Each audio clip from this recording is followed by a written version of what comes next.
Okay, so we are going to continue with some more classroom management, specifically looking at challenging behavior and what your role would be if you have a child who has challenging behavior. Specifically looking at what we call the ABC model, which stands for antecedent, behavior, and then consequence. So this would be specifically if you have a child who is challenging, right? And that is being disruptive. Now, a lot of this could stem from maybe someone who has a behavior issue. It could be part of their disability, or it could just be something from their environment. So, our objective really for this content is we are going to define, well, what is ABC? What does that stand for? What's this method? And then how do antecedents and consequences, right, influence behavior and what your role is? Are you making it worse or better? And then really looking at the reinforcement and how we can prevent these behaviors from getting worse. But when we're trying to develop this plan, if the reinforcements are working, if they're effective, looking at that. So, what is challenging behavior? So really, if we're looking at it, the Center and Social Emotional Foundations for Early Learning did a little bit of research. And they found that they defined it as any repeated pattern of behavior, right? And that's something we need to focus on, repeated pattern. And it interferes with the learning of the child. So it's something that adversely affects them and other children in the classroom. They also went a step further and found it had to do with interactions and engagement, right, between the teachers and others, and really looking at that social emotional development. So if we're breaking it down, we're looking at when we teach the rules and expectations, those are not effective, right? And they're not responding to the use of what you normally would do with different children. This could include physical aggression, verbal aggression. It could be tantrums that they're throwing, disruptive. So there's all these different types that they researched that they were finding underneath this umbrella of what we would say challenging behavior in early childhood classrooms would be. Okay, so to better understand how we use intervention, we first have to look at a model, and this is called the pyramid model. So we think of it in a pyramid sense because the bottom is the base, right? That's where normally we would be with most students, okay? So this would be effective workforce. And as you go through, we're targeting these different areas of needs, right?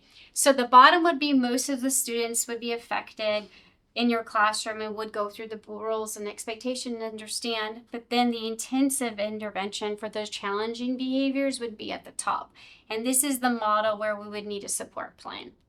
Okay, now remember, the intensive intervention is only used for a small percentage of children, not the entire classroom. So we have developed the ABC framework, and what we mean by that is it's going to look at the environmental components, right? It's looking at your classroom setup, you yourself, so you're going to do some soul searching, as I call it, and then it's also looking at what happened right before the behavior occurred, which is what we call the antecedent. How did you respond, right? And what was the specific behavior? So to break it down a little clearer, A is antecedent. What was it right before that child displayed that behavior? The behavior is something that you can measure what the child did when you explain it to somebody else. And then the consequence, what was your response? So that's what ABC stands for. Now remember, how you respond will affect of whether that child will continue to do what they're doing. Okay, so here is another visual of the ABC model. Okay, we know that all behaviors communicate some sort of message, good or bad, right? So we have to figure out what the function of the behavior. So we're creating a hypothesis. Why is the child doing what they're doing? Okay, is it to obtain something from you, to gain something? Or is it because they're trying to escape or get out of something?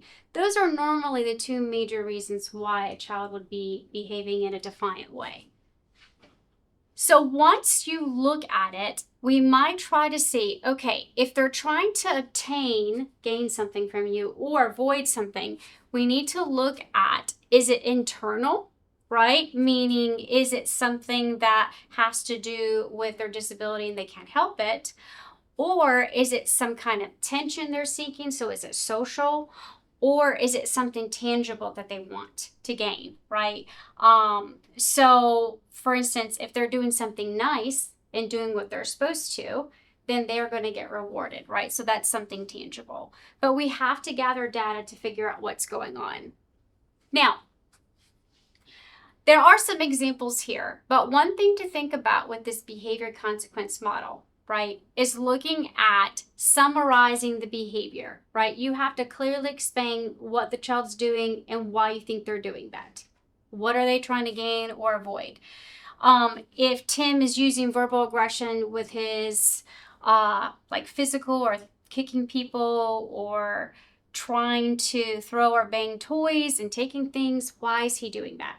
Or another one, he uses tantrums anytime he's put in a social interaction. Why? Right? So you're trying to figure out why they're doing those things. Okay, so here's an example of a support plan. Once we figure out what the child is doing and why they're trying to do it, you have to say what is the consequence every time that child does that behavior, right? And you're going to put new skills in place, right? So let's say every time little Johnny plays in the station by himself, if his friend comes and hits him, right? He hits his friend, that means he's trying to avoid interaction with children. So if you take the little kid out of the station with little Johnny, he's not going to learn that that's wrong. So we have to teach those replacement skills. We have to teach new skills to little Johnny so he'll play nice in the stations. So that's just an example of how we're going to do this. How are you going to teach your child to do what you want them to, and what are those replacement skills? And if the child does good, what are you going to give them? What's their consequence? If they do bad, how are you going to go back and reinforce those skills?